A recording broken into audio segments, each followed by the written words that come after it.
Think that speaking is about following a script, about saying a set of preset words, is that anytime you try to work from a script, it tends to flatten out your delivery, and you often lose the inflection that's very important on any one given word, where, as you can see, can often completely change the meaning of what it is you have to say. So inflection's a good thing. Changes in pitch and tone is a good thing. It helps to show passion, helps to keep interest up. It's very difficult to use a lot of tone and inflection if you're trying to deliver a preset set of words. It's real important that when everything we talk about, using gestures and getting this passion out, the fact that people only are ever inspired by the passion behind what you say, it's very difficult to have passion with a script. What you really want to do is you want to approach virtually every presentation as if you've never seen it before. I go to places all the time, work in hotels, give speeches, and they always leave me a podium because they assume that podiums are good things. The trouble with podiums is podiums go back to that Winston Churchill type era. Podiums are not basically a good thing because podiums tell the audience exactly what you don't want to tell them, which is, okay, there will forever be this barrier between me and you. And that's what a podium does. Think about this. This is my little castle, isn't it? This is mine. I've got this turret here where I can fire off stuff at you all. But I'm protected, you know? If you're going to hit me, I've got this. No, it's really true. So we set up this, we tell the audience that I'm going to be behind, there's forever going to be this barrier between me and you. You're you, I'm me, never the twain shall meet. Podiums tend to really work against this connectivity that you want to establish with your audience if you want to be effective.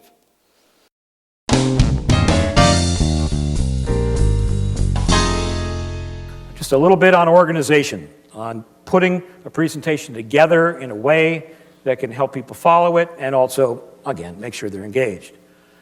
Anybody here listen to WIIFM? Yeah. Right, most listened to radio station in the world. In fact, it's the only thing your listeners are ever listening to. What's in it for me? That's what people want. So, rule number one when you're putting together your presentation is, again, you've got to step out from behind your computer, go back and look at the screen, and ask yourself as a member of the audience, would you find something of real benefit there? And if not, then it probably doesn't belong in your presentation. You know, it's very fashionable these days to use words like death by PowerPoint, to PowerPoint poisoning. It's fashionable to trash PowerPoint, say that it is the bane of civilization. The reality is that PowerPoint is actually a very useful tool for creating true knowledge transfer. The problem with PowerPoint is that nobody ever gets taught how to use it correctly. PowerPoint's one of those programs that you actually can hand to somebody and they know how to use the software in a very short period of time. And because of that, corporations have thought, okay, we're not going to pay people to learn how to do something that you can do in an afternoon. But the problem is learning how to use the software and learning how to create these living, moving documents that have a very specific purpose, which is getting across information in a limited and set period of time, is something that, well, none of us are taught. And the assumption that you can simply pick up a copy of PowerPoint and write a presentation is the same as assuming that if you got a copy of Microsoft Word, you could write the great American novel. Well, tell me this. After the, say, the title slide, the slide that's up on the screen as people walk into the room, after that slide, can anybody give me the name of the first slide in most presentations? Agenda. Yeah, we start out with the agenda slide. We start out with the introduction. Hi, we're going to start here with the introduction. That's where we are now. Yeah. And then we go on to the history slide, which I always love. The history. History is everybody's favorite subject, right? Especially a history of somebody's company you don't even know. Let's talk a bit about the history of our firm. We're very proud about our history. It started back in 1920. These two guys, Harry and Bill, came together. They had a great idea. Blah, blah, blah, blah, blah, talking on and on. And what happens is for the first 15 minutes of a presentation, we talk about, oh, that's right. First we start out, because we're working with that old adage, tell them how you're going to bore them, and tell them how you bored them, right? That's the agenda slide.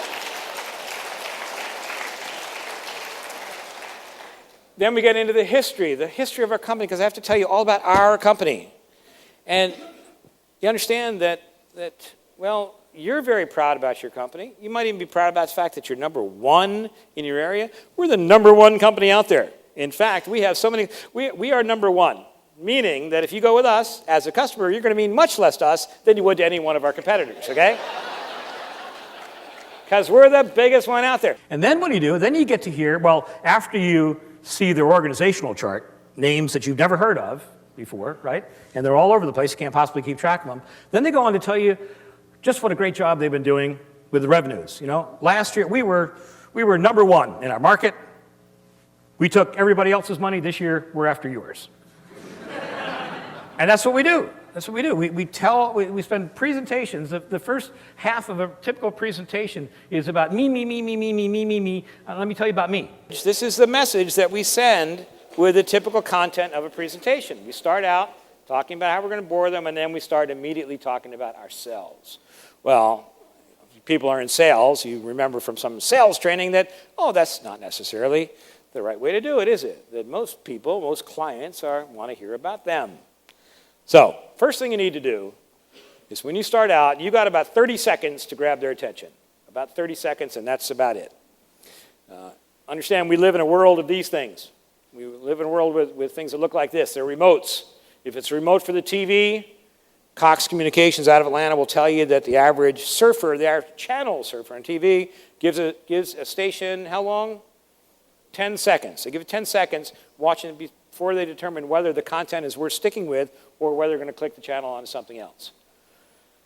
Cox will also tell you that in a search engine, you type in a word in a search engine, site comes up.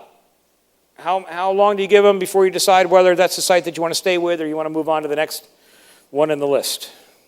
It's 2 seconds. We give websites 2 seconds to determine whether their content is relevant, has any value to us. Well, audiences tend to give presenters a relative break. They give them about 30 seconds. You've got about 30 seconds to send to the audience the message that this is worth listening to. TV news departments have been using grabbers for decades. 10:30 at night comes on, the announcement comes on. Doctors determined that exercise is bad for you. Story at 11. But when's the story? It's typically not at 11, right? It's usually they wait. Oh, that's right. At the very last end of the news. And what do you learn? You learn that doctors noted that men over the age of 75 who have had more than 4 heart attacks should not engage in running marathons when the temperature is over 100 degrees because it often brings on a 5th and fatal heart attack. So they've determined that exercise is bad for you. But the point is that grabber, that's what news people do, they take a fact, a true fact from the presentation, turn it around in such a way that when you hear it, you realize, well, okay, you got it, but it got you thinking. See, the agenda slide, followed by the history slide, followed by the revenue slide, is the way audiences check out within the first 2 minutes. They sit there, they hear this, and they go, my God, not this again. I've seen it, I've heard it all. They'll give you their attention for maybe the first 30 seconds before they determine whether the blackberries are coming out or you got something to listen to. And so you only have about 30 seconds to make sure that you've grabbed their attention. And that's what a grabber is all about. The purpose of a grabber is to take something out of your presentation that is indeed true and put it in a way that gets people to ask the question, what is this all about? What's going on? You can predict a specific gain. You could say something like, ladies and gentlemen, the next 45 minutes, we're going to show you how we doubled our closing ratio with just one fundamental change to the way we approached our prospects. A specific doubled, and it's got to be a big number. If you're talking about numbers, you can't say, ladies and gentlemen, the next 30 minutes, we're going to show you how you can increase your productivity up to 1.5%. Have I got you? It has to be a specific gain. It has to be of some significant value. Or you can let them in on a secret. This is, ladies and gentlemen, let me tell you a story that's never been told before. Everybody likes to hear stories. As a matter of fact, when it comes to content, anytime you can make your case, anytime you can figure out how to take statistics or any facts that might be otherwise dry and turn them into a story, that's where people listen. And that's a whole course by itself. But People want to be told stories. Pick up the Wall Street Journal today. Pick it up any day. Look at the left-hand column, right-hand column.